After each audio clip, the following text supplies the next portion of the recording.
There are a few different things that I want to show you about the interface in the beginning, because it's a little bit different than Rhino. First thing you need to understand about Illustrator, I'm going to turn this stuff off at first.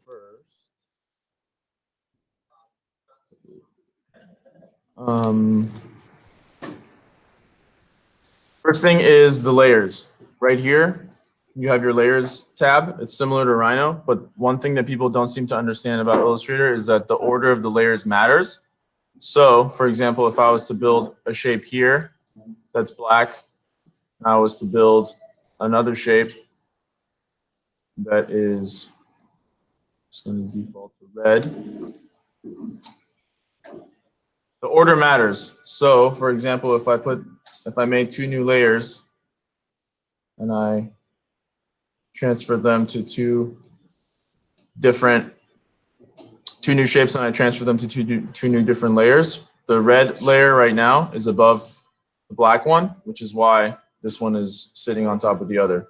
If I was to grab this and shift it underneath, then as you can tell, the black one comes to the front. So the ordering of layers matters in Illustrator, and that's very important for you to understand. That's probably the most important thing to understand, because that's one of the chief differences between the way layers operate in Rhino versus the way they operate in Illustrator. I'm going to go over some of the toolbars. When you open Illustrator in the beginning, you might have it like this, where all the tools are in one stack. I like them in two stacks because then I can differentiate between them using, for example, I say sometimes the A column and the B column. So for example, A1 is the black arrow and B1 is the white arrow. The second most important thing after understanding layers to understand about Illustrator is the difference between the black arrow and the white arrow. I'm going to demonstrate that with, again, a simple square.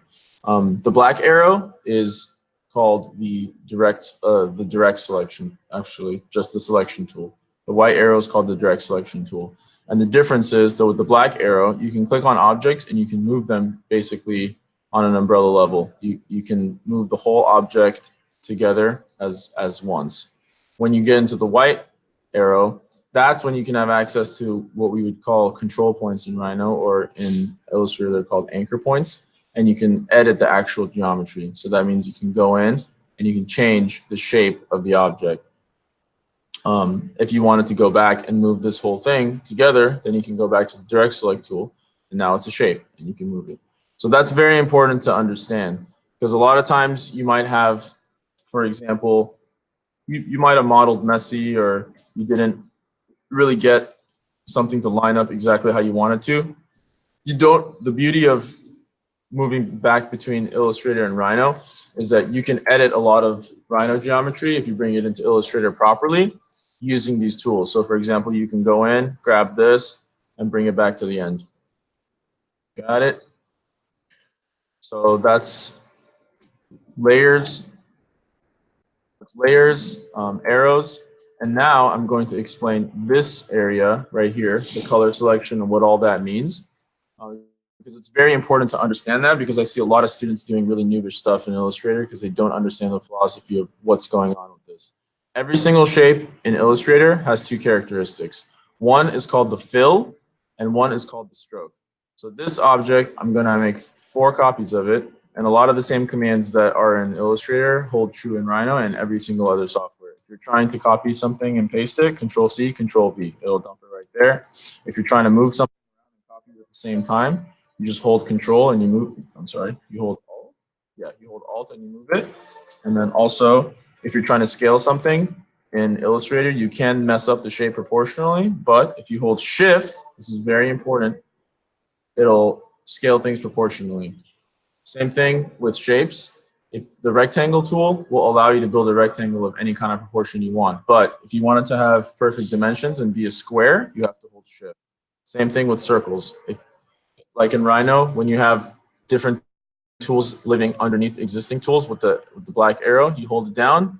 Underneath the rectangle tool, there's a bunch of other tools. The ellipse tool is also the circle tool, because similar to rectangle, you can create an ellipse of any shape, but if you want to make a perfect circle, you got to hold Shift. This is very important to note because your assignment is going to be creating all these things. Next, back to the task at hand, I was going to explain to you. This object right now has a pink fill and it has nothing for the stroke. This diagram basically of white with a red arrow through it is Illustrator's way of showing you nothing. That means that there's nothing there. It doesn't mean there's white, it just means absence of any kind of color or shape or geometry. So if you were to click this little arrow on the top right, that swaps or switches the fill and the stroke. So if we swap this, now what's happening? The fill is nothing, and the stroke, or the thin line that occurs on the edge of your shape, is now pink. You could technically have a different color there. So for example, I'm going to keep this one with a pink fill and a 0 stroke, but this one, I'm going to flip it. I'm going to keep the pink stroke, which is the outside. And over here in the stroke window, much like Rhino, there's different windows that are specific to certain tasks, and the stroke one is one that's very important to all of you. The first thing to note is that you can increase the stroke. Any kind of numerical identifier in Rhino, you can highlight it, and with your scroll wheel, you can bring it up and down so you can visually test how big or how small you want things to be. So I want this to be at 5 points for the thickness, and then for the fill, you can switch between which one you want to actually affect. You're going to go into the fill, and you're going to change it to a different color. If you open a standard file, the swatches have preloaded colors. So let's say I wanted to fill this orange on the inside. So now notice this one has nothing on the inside and pink on the border. This one has pink on the inside, nothing on the border. And this one has orange on the inside and pink on the border. And then let's just do the last one. Fill it with yellow. And let's set our border to blue. Does everyone understand that? Okay, so for example, if I have this, which is an empty shape, if I was to bring it here, you can see, since it's empty, the pink of this fill is showing. I can bring this here. Now see, this is underneath this layer. This is a great opportunity to show you guys, for example, in Rhino, we have the ordering, bring to front, send to back, all that stuff. You can right-click, arrange, bring to front. So that also exists. If these were on separate layers, we could achieve that over here with their layers. But since all of these are on the same layer, within the same layer, you can also have multiple objects, and you can arrange them in that way. So I'm going to go ahead and start explaining how to bring this to life. The first 5 things right here, there's 2 things that I need you to understand from this exercise in the top left. And that is how to draw lines. So you can draw lines with the pen tool. It's similar to the polyline tool in Rhino. You just click once, and now you're ready to go with your line in any direction. But if you wanted to maintain straightness, or what we would consider ortho in Rhino, you hold Shift, and now you can click. And similar to Rhino, the line is going to continue. So you could technically go forever, but we're not going to do that. You're just going to draw a straight line, and then once you get to where you need to be, you press Escape, and now the line back to the black selection tool, and your line is ready to go. Now, I want you guys to make 4 more copies of this line, and then experiment with the different thicknesses and stroke, because this feature right here is the most important to architects. One of the main reasons why you use graphic design tools in architecture is to make your drawings look better. A lot of times that involves adjusting the line weights, which is what it's called. So you grab this. We're going to use what I just explained to you a moment ago. Shift and Alt together. You're going to move these lines down and make multiple copies of it. So grab it, Shift Alt. If you notice, once you have Shift Alt, you get this duplication style cursor that's telling you what's happening.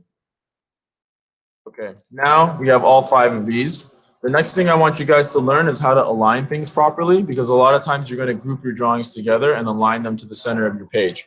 So what you want to do is you want to grab all of these. Once you grab more than one object, in this top bar, which kind of changes and edits and updates depending on what tool you're in, you're going to get the align commands. These are very highly confusing to understand if you don't practice them and you don't really try to figure out what each of them does.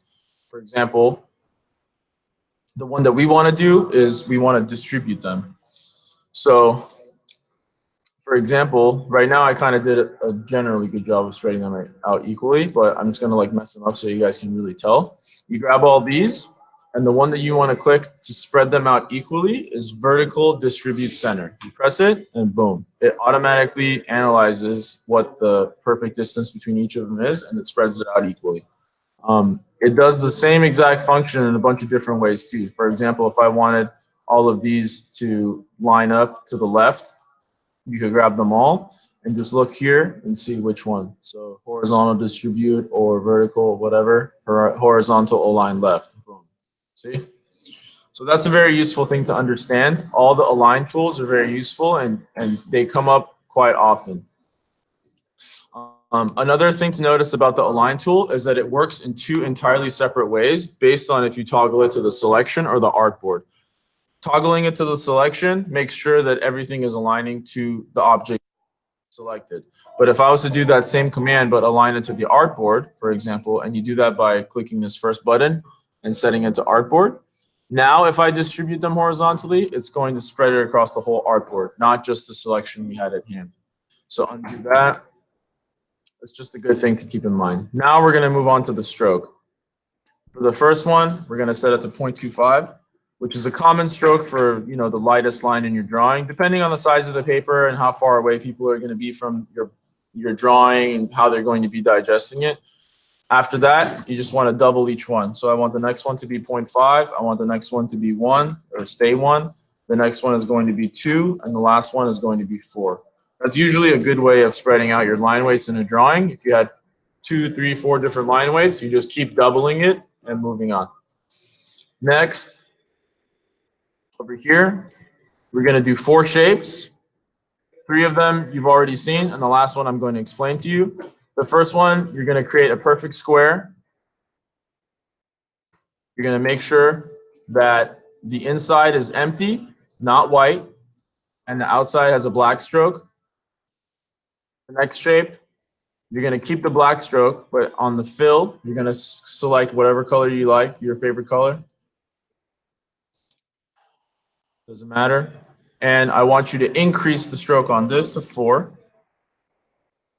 The next shape you're going to make is a perfect circle. So I want you to understand how to toggle the ellipse tool and then go and holding shift, create a perfect circle the same exact size as your square. And for this one, I want it to have a black fill or any other color, but the important thing is I don't want it to have a stroke. So it's going to be the opposite of this one. Not only is it a circle, not a square, but it has a fill and it has no stroke. And then finally, you're going to duplicate that. And if you notice, there's a very powerful tool in Illustrator called hatching, which is similar to hatching in Rhino, in which basically you can take any kind of repeatable pattern and fill it with any kind of shape. There's some corny ones that come with Illustrator. I just want you to choose one of those just to show me that you kind of understand how to take the patterns and use them inside of existing shapes.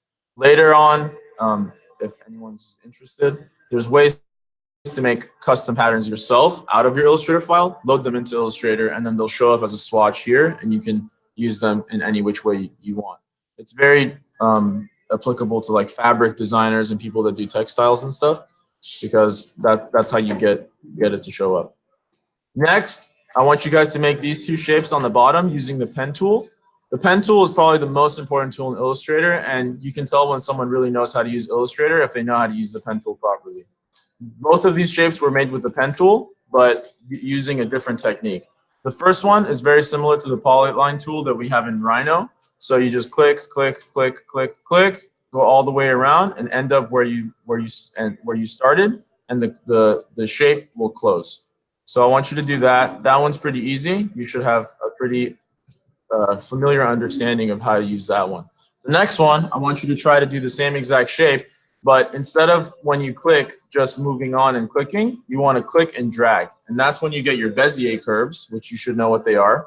There's Bezier curves in Illustrator as well. And that's basically creating shapes using these tangent lines. So every time you click, you're going to drag because you want it to have a curve and bend to it. So you're going to try your best. Okay, if you have to try a few times, but you're going to try and create this shape like that. If you ever need to go back and change or edit something, it's very easy, but you have to use the white arrow. You can only edit Bezier curves and anchor points with the white arrow. And finally, text. Text is very important in architecture because you're going to be doing diagrams, you're going to be labeling your drawings. A lot of times you just don't default to text in Rhino, you default to text in your graphic design software. So understanding how text works in Illustrator is very important. There's two different ways that text work in Illustrator. One, one is if you just click. So when you click, if you notice, when you select it, you get a point text. So this is just one point, and the text goes for as long as you want. So I want you guys to write the sentence. My first name is whatever. And then I want you to copy that down in the same exact line using the tool that we use. Shift and Alt together allows you to move something in a straight line and make a copy of it. You get the special arrow toggle that's a double arrow. And next, I want you to write the next sentence. My last name is, okay. And then I want you to practice two more versions of text, but this time they're going to be boxes. So first we had point text, now we're going to have box text. Sometimes you have a layout, and you have a grid and a guide, and you have like a large block of text, paragraphs of it, and it needs to live inside of a specific area. That's where the text box comes. So instead of point clicking like this, like we did last time, you're going to do the same thing you did with the Bezier curve. You're going to drag. You're going to click and drag. Then this shape can be however which way you want. It could be a rectangle. It could be like this, whatever. And then I just want you to write. I want you to make 2 copies of this. And I want you to write my favorite class other than architecture is whatever. And my favorite song that I'm listening to right now. Cool? What you see here, lorem ipsum, this is, no one really knows why it became the standard, but whenever you're working on a graphic design document, this is the standard in the industry. When you don't have the text ready, you fill it with lorem ipsum. It's just this one paragraph of Latin words that is just popular amongst designers. And whenever you're trying to test fonts, you just fill your document with gibberish until you get the actual text from the client. You always fill it with lorem ipsum. So you just double click and write your sentence. I want you to also mess around with the fonts. Choose a font that you like, maybe, and make sure that it's 10 font. 10 point. Cool.